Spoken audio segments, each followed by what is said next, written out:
Welcome, Mike. Great to meet you. I was wondering what your passion is. What's driven you into that focus of fintech? Yeah, it happened kind of randomly. I worked in the hedge fund space for 10 years. And several years ago, a former colleague of mine from my investment banking days reached out and started telling me about this fintech thesis he had. So I just started helping him on the side out of pure interest and curiosity. And as we started digging into some of the deals out there and researching the opportunity, it opened my eyes that this was one of the biggest opportunities I've ever come across. And then we had this team that felt like we could really add value to some of these companies, and they were solving really big problems around things like transparency and delivering credit to a broader set of the population. So that's kind of what got me excited about it and drew me into it. Really affects all of us. Yeah, It can't get away from it. And some of the companies that you're investing in or are passionate about. yeah.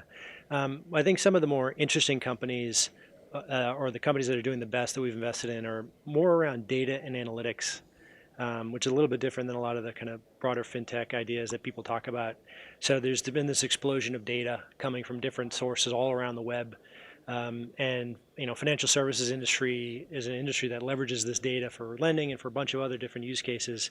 But they've had a hard time filtering through all the data out there. So two companies we've invested in that use machine learning and natural language processing to kind of capture all this data and make it useful in business decisions in financial services and elsewhere. One is DataFox, and they focus on private company analytics. So they capture data on 1.5 million private companies, and then deliver actionable insights around those companies where you need it. And Fiscal Note does similar things, but around legal and government data. And if you think about what's happening in the banking industry with massive fines and regulation, to apply something like Fiscal Note to compliance within the banking industry is a really interesting concept. And where do you think we're going with fintech? What's the future you see? Yeah. So I think we talk about in our firm this idea of a digital divide, and it goes back to this idea around data. You have kind of the analog way of dealing with data, where it's kind of analysts and people who are just kind of prognosticating on where what's happening in the economy and in the stock market or with credit, and a lot of that is now being done with code. So a lot of the traditional financial services firms, as surprising as it may sound, they don't know how to leverage their data successfully like a Google or an Amazon would. Those firms are incredibly successful at leveraging their data Yes. to drive their business. Yes. So I think there's this digital divide where you have the traditional old financial institutions who don't know how to accurately leverage the value of their data.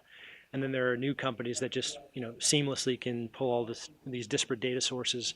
So I think over time, the financial institutions that succeed become better at leveraging their data, and the new startups that win on understanding the data and delivering it in a way that drives their business value. Looking forward to that future. Yeah. Thank you so much again, Mike. All right. Thank you.